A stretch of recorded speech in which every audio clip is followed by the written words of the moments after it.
scattered, but now Your we're team heading is back in banning. towards the draft and heading in towards this game 2 here. We're seeing Kufra, of course, having one of the highest ban rates so far. What do you feel about this Kufra brand, and why do you think that teams don't really want to deal with it? I had this team is discussion with banning. MLBB yesterday during the match against RRQ and VFM, where the game 2 that VFM won, it was because of that Kufra. I was talking about maybe you can let Kufra through, but I was proven wrong. Kufra, the Tyrant's Rage, the bouncing ball, the Tyrant's Revenge, Tyrant's Wrath, and bouncing ball. It's just too much. Banning. Sure, he got nerfed, but his ability as a front line to disable mobility, to get that engaged, is just way too overwhelming for most of the heroes in this current meta to deal with. And it's just those picks that if you let it through, then you're basically reducing your chances of winning as much as it sounds ridiculous. And it's pretty hard to actually catch out to Kufra as well, judging from the fact that, yes, there's those tweaks in terms of cooldown and such, but the chain crowd control that he provides is definitely one thing that could disrupt the entirety of a team fight. Now, we're also seeing Kaya as well as Export being rebuked, so we're just keeping some stuff consistent right here as we're heading in towards the later phases of this day here. And Team Gosu now trying to fight back, trying to go in with that reverse sweep. They need something that's absolutely different, and they should come with that plan B. And starting off, they are going in with the Hylos as it's being left out in the open. Of course, that Harriet ban here was something that was pretty interesting to me as well, because sometimes it's being left out in the open, and yet again, not many of these players are actually opting to pick up that Harriet. And I love how Team Gosu loves to also play with the camera. Yeah, and again, it's going to be Lunox and Grok for Axis Esports. They have found their comfort zone. Or should I say, Team Gosu gave them their comfort picks. If you look at the previous game, maybe it should be Xbox at Grok being taken out. Then you can safely take the high loss without having to worry about this front line from Team Axis, who has been causing so much trouble in game number 1. But instead, they let it through. They let the Lunox through as well. Maybe the Xbox and the Grok. Xbox, Lunox, and you let the Grok through. These are the considerations that you have to adapt on the go. But maybe Team Gosu, they have something else in mind, because now they picked up the Marsha. I'm really liking this pick here, and wow, we're having really solid front line sustain for the side of Gosu, so we know that they're going to be playing a lot safer than we're seeing as compared to what we saw in game number 1. And Gosu here, they need a lot of all that sort of burst potential as well, so what should they actually go for in that second phase? Because Axis Esports here will possibly go in with either a marksman pick to actually finish off this sort of round. But if they do go in for a marksman, which means that there will be a little bit less of that tank for them. And of course, they could not even miss out on that Valor pick. Yeah, and we talk about how Gosu ban out Arkai in the second ban phase. And if you're looking at what they want to pick, maybe the Chang'e could be decent. Maybe they want to set their eyes on possibly the Gord if you want to kind of play the late game. You are still lacking that marksman, that mage. Well, we've seen them play Esmeralda previously. I think that Esmeralda was not a bad choice either way if they still want to fall back to that. But with this kind of opening, the Hylos Marsha into the Lolita, they have a big choice to make, because they won't have the they won't have the luxury of counter-picking Axis Esports when the ban phase ends. Well, I would definitely say the same as well. Like, there's only so little options left for them. And now, with even Chang'e getting taken out, well, this is definitely that preemptive move coming in from the side of Axis Esports. And I'm really liking what I see so far. And now we're seeing another Bruno to come into play. So with this sort of a lineup, we can see great DPS as well as burst coming from the side of Axis. But for Gosu's side, how are they going to respond to this? Yes, they got great tanks. Yes, they can go in for some split push, but they still need a little bit more of that sort of a damage output to actually take down Axis if they were ever to commit in towards a full-blown team fight to fend off against Axis. Yeah, and Axis had the same thought as well with that Chang'e ban we talked about. You look at this robust lineup, the only thing missing is probably Chang'e or maybe the Gord. I pointed it out earlier on, and I think this is the clearest choice that Team Gosu could consider. So they're locking the Gord, they're locking the Kimi, Marksman Kimi in fact, and this is going to round out possibly the final lineup for this series if Axis Esports were able to find an answer to it. Now looking at Gosu's side, early game may not be exactly all too efficient going in for them, but of course they won't be relying on that Kimi pickup right here. And for the side of Axis, one last pick to actually secure themselves either 3 points or even stalling things out into only securing 1 point. Of course, Axis having lasted here, still deciding, 15 seconds left, and wow, I'm already liking what I see with all these sort of picks going for Axis, and they could even go for another fight out, which they've already had their eyes set on towards that Thomas. So this is going to be pretty much that sort of consistency that they will have, and now we're already seeing both sides already finish up their draft. A lot of flickers have been being picked up right here, and nope, there's not going to be any other difference other than the Revitalize that has been brought in for Paulo. So this is definitely going to be that sort of righteous pathway, followed by that Revitalize to go in with the amplified healing inside of its zone. Absolutely, and Gosu, interesting observation as well is that Paulo is not on the Lolita. He's gonna play the Hylos because Lolita doesn't feel like he was comfortable. So maybe Gosu made some adjustments. Right, you fought the Lolita. We'll give you the Hylos. Maybe this is where Team Gosu, like most of the teams out there, they needed time to warm up. Maybe this is the game that they can take it back. The Golden Kimi was kind of expected, and the Tamus as well. In response to Masha, most of the time we've seen Masha Tamus, but statistically, Masha has a slightly higher win rate, at least throughout day one. So we'll see if Axis Esports can turn it around with this Tamus pick. Well, I would also say that from the other side as well, Gosu is also trying to bump that one up as well in terms of statistics. But, well, I do like the fact that they actually swap out Paulo's Lolita and towards that Hylos pickup right there, because Hylos have so much more mobility as compared to Lolita. Once Lolita commits to any sort of fight at all, she could not even escape. And that was that sort of situation that Paulo was stuck at in game number one. Now, having a little bit more leeway here, do you feel like Gosu stand a chance against Axis Esports? I definitely would like to believe so. You like the draft of Axis. I do like the draft of Gosu as well.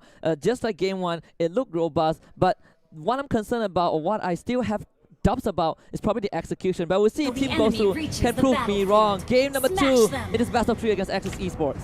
Axis Esports now already getting that one victory, so they need one more to tie things up. They've already lost one series against Burmese Gold, and at least that 3 points will definitely be a real huge joy factor for them to actually make a comeback. But Gosu here already proxying the wave, trying to actually chunk it down, not really damaging the side of Lung though, as Scott is coming here for the support as well. Breezy getting standing down, forced to flicker away in this early phase as Jarno as well. Wow, that's definitely going to be causing them a little bit of a commotion as well, hitting towards the mid phase. Yeah, that is just underestimating the power of this Valier. The Soul's fireballs do slow you in AoE, and he gets one charge every time he lands it, and the accuracy from Scott has been on point. Just like his Franco hook, he's confident with those skill shots, directing them on top of Team Gosu. 2 flickers out. Breezy now does not have it. General does not have the flicker. It's going to be easy for Axis Esports to collapse on them if they want to. We're looking at Scott right here, slowly making sure that he zones away some of all these members. But oh, they found him! Blood. I got no words for that. You overstep, and Basic is ready, but seems like Gosu will lose Kenray in the bot lane. A bit overextension. They trade 1 for 1, but if you are Team Gosu, that opening that was given over to God, perfect. That definitely was a show of excellence coming from the court. Great sun, and of course that channeling element was a full channel to actually secure that for the first blood as well. But Basic here already spotting out again. Scott for another round, and Flicker has to be utilized here. And Gosu here with all 4 members being committed towards the top side. They might lose a little bit of that sort of EXP, but that doesn't matter. They've already got all that sort of pickup that they need, and they're well secured to take this first turtle down. And we talked about how Team Gosu seems to play a more conservative playstyle, and they are doing so. The ultimate was used, channeling Owen by Basic, so no core ultimate to work with for this next fight if it ever happens. And Axis Esports, they're gonna rotate all 5 members into that middle lane. Lassie is waiting in the wings. Team Gosu now, it's their turn to go on the offense. Wow, we're seeing members of Access Esports still on level 3. But look at Gosu though. All of them have already got their ultimates and now grouping up already. And they could definitely go in for a little bit of that invade without actually risking all too much. But instead, they lock their eyes on bottom side. They want to pick up Lacid. And Lacid knows that he's being surrounded. But Lacid already gets a little bit of a helping hand coming from... they got the stop! Glorious Path is in. Brilliant starts to come out from Rain, trying to get away, but maybe not. Lacid, they laser him down. It's going to be Paulo to pick up that kill. And Gosu finally pick up that sort of slack to head in towards this second game here with stylish fashion. The North Americans here will take down yet another turret heading towards the bottom side. But look at the response hitting towards the top side though. There's still the Masha as well as Valley slowly trying to find themselves in towards the top side here. Of course, I do mistake myself. It's not really a Masha, it is the Bruno. When Access Esports, they recognize that Team Gosu, they like to play this style. Game 1, conservative. Great game 2, they were teaming out most of the time. So one of the best ways is to split Team Gosu apart. But Team Gosu, they are not really phased by it. They are willingly trading these objectives because they're getting more. Economic-wise, they're up 1.3k. And just to slightly mention, after their first 2 flicker that Team Gosu expanded, they immediately rotated basing to punish Access Esports over aggression. Scott was way too confident to walk forward, got picked off. Team Gosu right now, they can take this fight. And Access Esports need to find a little bit of that sort of a mistake from the side of Gosu to punish them. But Access here, at least, trying to hold themselves all together. 2k goalie, not too far off. As we see Access still trying to actually get themselves in towards that turtle pit and perhaps secure this still. Evil X trying to lead the way as well, but Paulo trying to zone him up, and that will not be any chance at all. We'll get a knock up as well as the wall shark they use. And the Golden Skyway does come up, but it seems like Team Gosu already losing members. Low with the flicker! We're fine too, but they get the stun onto Kenray, has the damage, flickers it, he picks up the Bruno, and now Team Gosu, they might want to go on the retreat. Basic still chunking out those stuns in the backline, managing to fend up Access Esports for now. Access Esports, they got the kill advantage, but Team Gosu got the second turtle. And wow, Access Esports, they may not get all too much of that sort of a turtle trade-off there, but look at the team fight. It was executed perfectly in a sense. Look at the position he's at. He picks off Breezy and immediately flickers for the next kill. Though he is getting chunked out by Kenray, there was enough backup time from Access to still do a little bit more of that trade, but that's pretty much well and fine. And Access Esports found that momentum, and they are currently tying things up against Gosu, only having very slight margin of lead. Yeah, and if you're Team Gosu right now, one of the best ways to punish Access Esports is that aggression. We've seen time and time again. Lacid did the same mistake in Series 1. Just now he was long on the Bruno, but the wild charge will come in. Paulo not going down just yet. The damage is there. The Numinum Blast actually stuns. They found a target. They can switch their attention onto Scott, and Scott is out. The stun will stop Rain in his tracks. The Guardian Barrier not able to block out Paulo, but Breezy definitely another stun from Basin, keeping Rain in place. But Long will find one, as well as the crowd.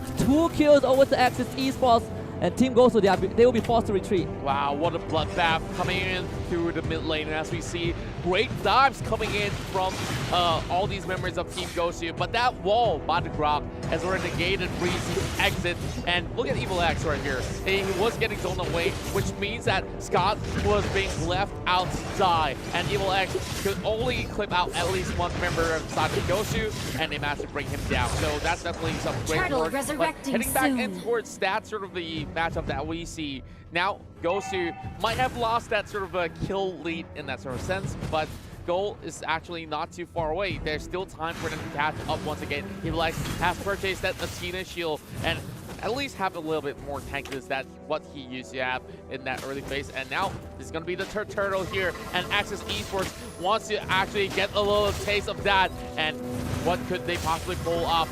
Turtle already dropping low, and they're committed to this fight. Lone coming in from the back, trying to go for the flank, and he will find one immediately. He does flicker, misses that. General will survive, and here comes a glorious pathway from Paulo, the maximum blast onto Long, and Long has to now back up because of basing. Evo still chasing with that power of nature, not able to find any kill. Actually, a clean disengage from Team Gosu though. They do walk away with the turtle, I believe. Access Esports will try to push out the tower, but again, another great stun onto Scott. Basing was a marksman, is a marksman. Team Gosu, they fend off Access Axis Esports. Clean as a whistle. Team Gosu managed to secure all these turtles without actually risking their lives. And Breezy, as much as we see them having a shaky start in Game 1, Game 2, they look like different monsters in this matchup. Kenray being forced to flicker away, but they're still giving a little bit more chase. But Scott will not go into that hot position. So indeed, 2 seconds left before the first Lord will appear towards the lower side of the river. And look at Gosu. Now that they could slowly take their sweet time, reset those waves, and prepare for the next fight. But Axis Esports here are securing this rotation and towards the jungle, and they are trying to block the entry points and looking for the kill over bot side. They want Kenray dead, and Kenray will try to buy time. The rest of Team Gosu can come to the class. Kenray just going beeline towards the rest of the team, but we will find a kill first. Glorious Pathway a bit too late, but Polo will go for the engage. He sounds the Warhorn. Evo's going on top of General, but there is Breezy in the back line. The front line is actually split for Team Gosu, and this is perfect for Team Axis. They want to collect back in. The Omen, the Channeling Omen is there for basic, but the damage was not enough. And now the Guardian's Barrier will find the goal. Evil X will make sure Team Gosu goes down, and Axis Esports find 3. That was a huge swing, and Axis Esports now looking to secure that mid lane tower, and they have absolute control towards the bottom side as well. They can take this one down without any sort of a hassle, and Rin has already got that concentrated energy as well. So maybe after this, they will set up a bait in towards that corner of the river, and it's Team Gosu to make a move. And if you are the front line of the team, you have to remember the cores are your priority. Sure, you want to control the enemy cores, but Breezy and Polo, they were accessing the back line while their own cores were exposed to Axis Esports, and now they're gonna try again. Evo X being that front line, being that guardian for Axis Esports. Scott does dodge a bullet right there, and now Long will try turning around. Breezy with the Guardian's Borrow will try to block it out, and he will do so. So the Lord will be disengaged by Axis Esports. Team Gosu still managing to fend off that attempt. Now waiting for a little bit of that sort of a reset, heading towards the top side here. They want to shove in all those ways before going for any sort of that Lord attempt. They could even send one member off from the side of Axis to actually take down Lord while they're at it. And Evil X has already spotted out Paulo, looking for General as well. So it won't be any sort of that full commitment coming from either Gosu or even Axis. But look at Luke though, he's already bringing it down to 60%, and now Gosu has responded it out, and it will be a little bit of a reset. Glorious Pathway does keep Paulo alive for now, but it seems like Riz could jump in, not gonna find the kill, and eventually does actually Breezy. Now not even then, Luminum Blast only onto the valley. The flicker from him was perfect, and the rest of Axis Esports goes for the collab. 1, 2, 3, 4 team goes to Foresight Dominoes, and Axis Esports, they might not need the Lord for this one, as Team Malaysia now will look for the inhibitor and possibly the victory as to take down that high ground tower, the inhibitor. As the Kenray, that's really coming back, but the Malaysian Tigers will rejoice. They lock in the first 3 points of Group B. Axis Esports came back swinging, and as